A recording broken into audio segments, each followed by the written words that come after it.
Hi, welcome to day one. Today we're going to talk about variables, terms, expressions, and the real properties of numbers. So I'll start by giving you a couple of definitions. First one we're going to review is variable. And variable, as you know, represents an unknown quantity, and usually a letter or a symbol is used to represent that. So an unknown quantity represented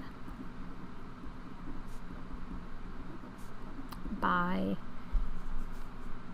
a letter or symbol.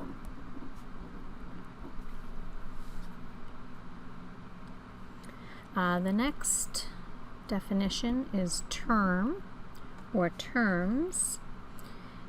And a term is a single number or a combination of numbers and variables.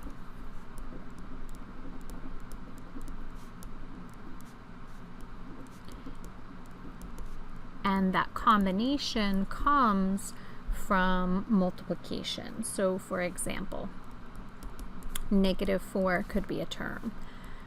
7x squared is a term. -3xy. All of those represent term. Then next definition is expression. And an expression is just a combination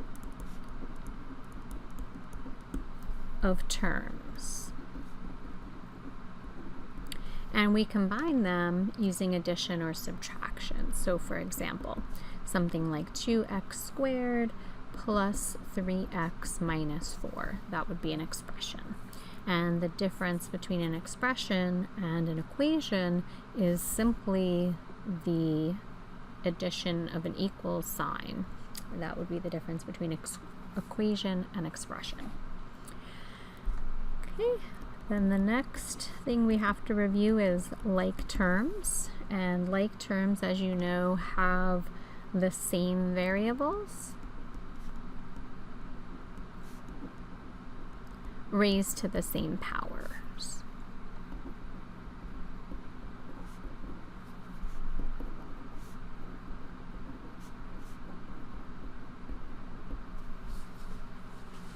Okay, let's quickly review the properties of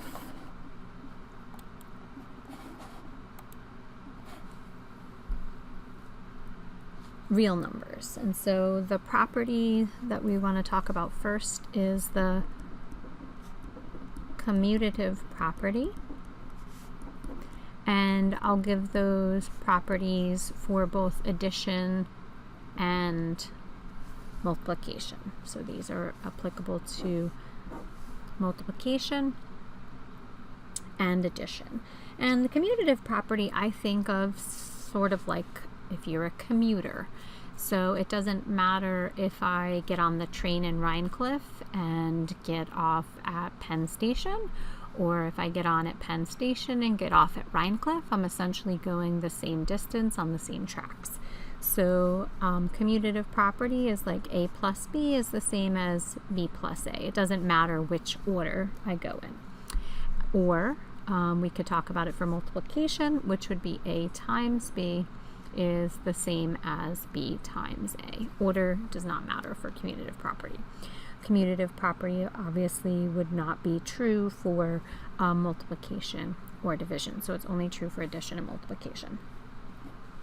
Then we have the associative property.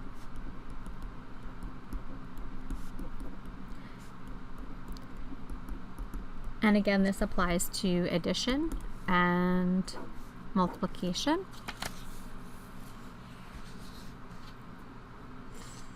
And so the associative property for addition says A plus B.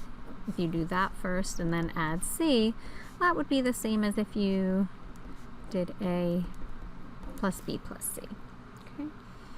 And then for multiplication, we have A times B times C is equal to A times B times C. Often people think that the parentheses alone are indicative of the associative property, but that's not necessarily the case. So you just have to be cautious there.